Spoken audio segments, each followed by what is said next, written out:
Quase 200 mil pessoas morrem todos os anos devido ao consumo de drogas. E o Brasil é um país onde as taxas de consumo, não só de drogas ilegais, como também das legalizadas, como o álcool, por exemplo, chamam a atenção.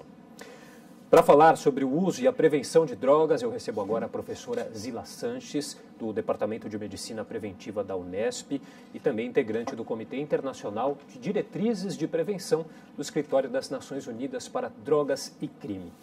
Olá, Zila. Primeiramente, obrigado pela oportunidade de entrevistá-la. Eu te pergunto, as medidas de prevenção a drogas feitas hoje em dia no Brasil não são eficazes? Olha, é difícil responder se são ou não eficazes, porque as poucas medidas de prevenção que existem hoje no Brasil, elas não têm sido avaliadas. Então, para dizermos se funciona ou não, necessariamente nós temos que ter estudos de avaliação, comparando grupos que recebem e grupos que não recebem. Então, é uma resposta difícil de ser dada. O que eu posso te dizer é que o Brasil hoje está num movimento, sim, de conscientização da necessidade de programas preventivos, não só de programas, mas de políticas públicas preventivas, tá?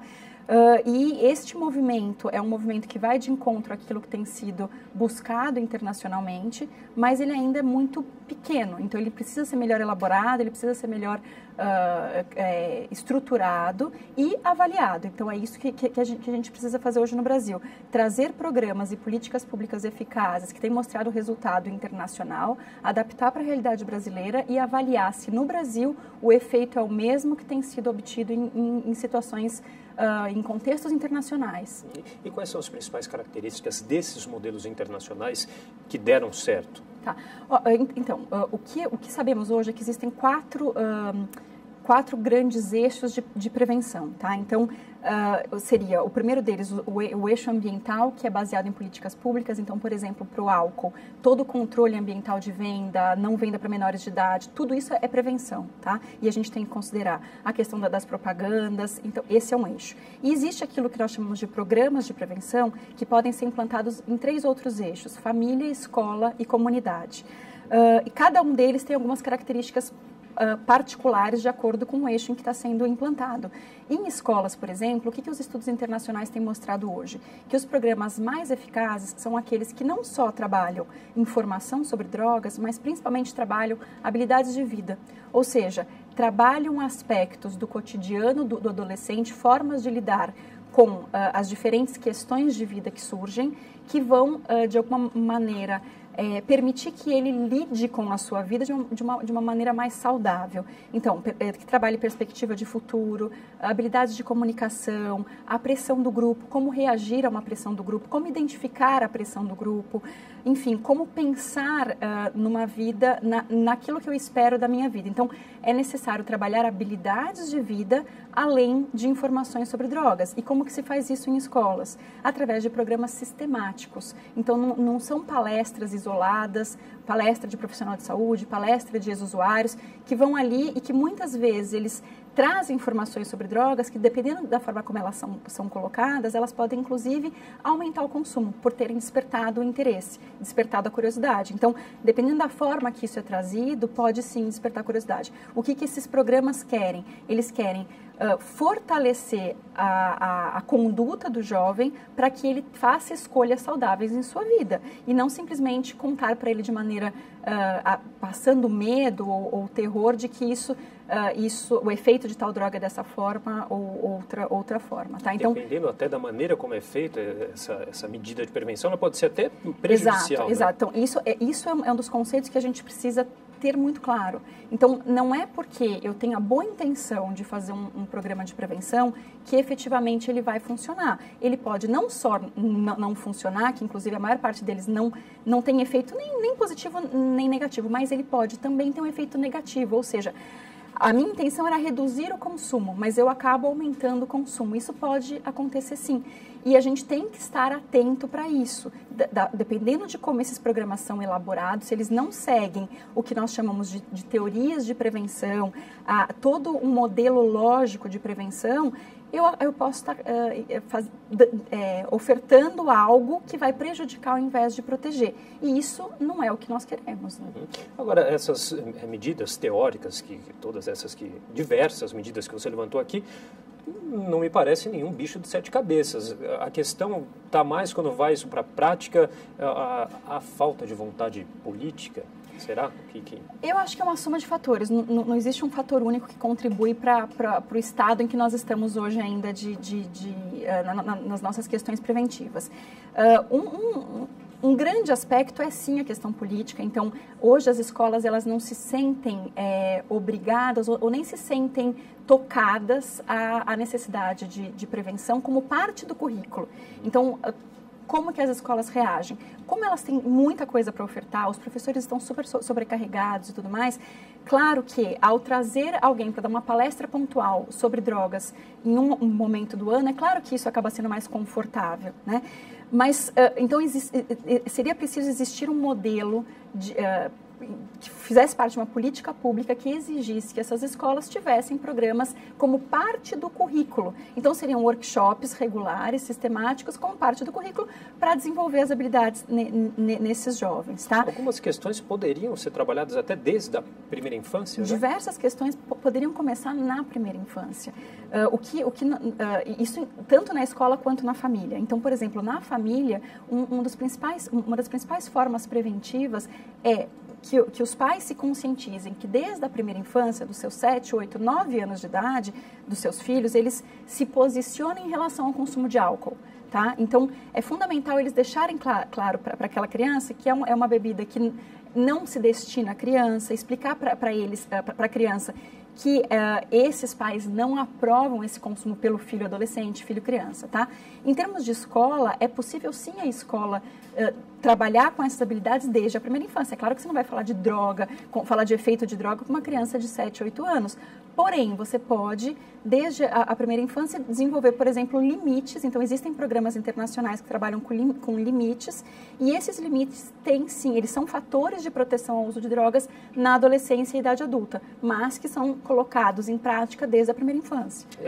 Tem uns dados aqui que mostram o seguinte, a forma mais comum de se conseguir bebidas são as festas, depois através dos amigos, compradas em mercados, lojas ou bares, e aqui também citam essa questão de conseguir bebida com alguém da própria família, né? Quer dizer, já sim, essa má orientação pode vir já de dentro sim, de casa, né? Não, sim, e existe também uma desinformação, porque hoje nós temos, dentro do Estatuto da Criança e do Adolescente, uma reformulação no item que trata do álcool, que hoje deixa bem claro que, inclusive, as pessoas que ofertam álcool, elas podem ser, inclusive, punidas através de prisão por conta disso, por ofertar álcool a menores de idade. Só que os pais e mesmo as pessoas que vendem, que estão ali estimulando isso, elas não têm essa informação de que existe uma previsão legal de crime para isso. E tanto o álcool quanto o cigarro, eles podem ser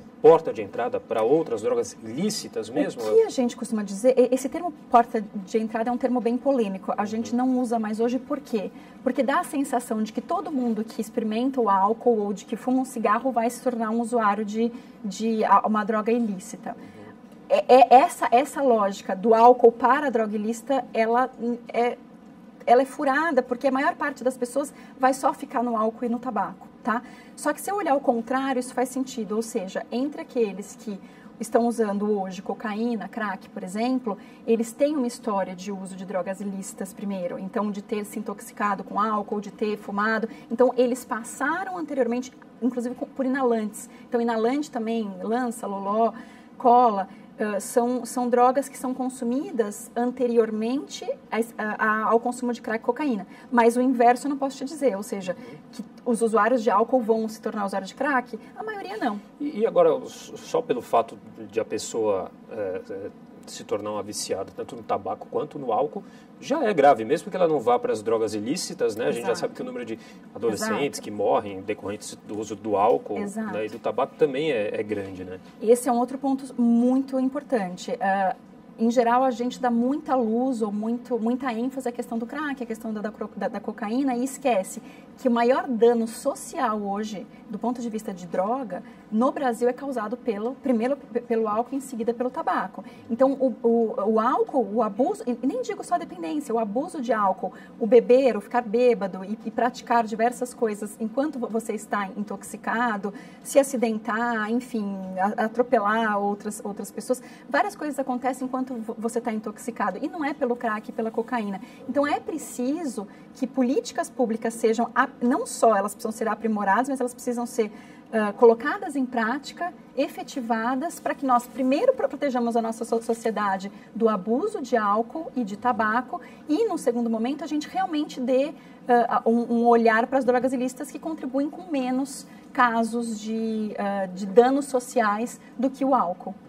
Até porque tem dados que mostram também que o consumo de álcool na relação Brasil contra os países, o Brasil parece estar dentro da média, mas o Brasil avança a média nesse uso excessivo mesmo, como a gente disse, né? Isso. O que chama a atenção no meio do adolescente brasileiro é a prática do binge, que a gente diz, que é um beber 5 doses ou mais de bebida alcoólica, ou 5 latas, ou 5 taças de vinho, enfim, em uma ocasião. Então, esse beber em binge, ele gera uma intoxicação alcoólica que vai ter diversas complicações naquele momento e de médio e longo prazo, que tem que ser consideradas. E no Brasil nós estamos acima da média mundial para esse binge, apesar de não estarmos acima da média mundial para o consumo geral de álcool, tá? Então é isso que nos preocupa hoje. E a melhor forma de pensarmos em prevenção ao uso de drogas para a sociedade é focar na criança e no adolescente, tá? Então, quando a gente olha só no tratamento, olha lá na frente quem já está com problema de crack, se nós tivéssemos olhado para essa pessoa em momentos anteriores em que ela estava fazendo um uso inadequado, problemático de outras drogas, ou antes, inclusive, de ela fazer isso, a chance de ela estar onde ela está hoje seria menor, tá? Então, a forma mais custo-efetiva de lidar com a questão do crack hoje é pensar em prevenção primária para criança e adolescente. E o resultado, é óbvio que não vai ser de 4 anos ou de 3 anos. Eu vou ver o resultado daqui 10, 15 anos, né? É um resultado de longo prazo. Agora, existem também alguns fatores que são os fatores de risco e de proteção, quando a gente fala nessa questão da prevenção às drogas, né? O que é isso? Então, são dois conceitos que a gente utiliza para tentar avaliar quem são os adolescentes que têm mais chance ou menos chance de se expor ao consumo de drogas. Os principais fatores de proteção hoje que nós já sabemos são, por exemplo, os fatores de vínculo escolar, vínculo familiar, ou seja, um suporte social que permita que esse jovem se desenvolva de uma maneira mais saudável, o que nem sempre é possível. Outro fator de proteção é o fato de ele estar numa condição financeira que permita que ele se desenvolva de uma maneira adequada, não na miséria. Então, são diversos fatores que acabam protegendo para que a chegada, a entrada no consumo de drogas. Os principais fatores de risco, em geral, têm a ver com comportamento. Então, muitas vezes, a pressão do grupo, a questão o acesso às drogas é um dos principais fatores de risco.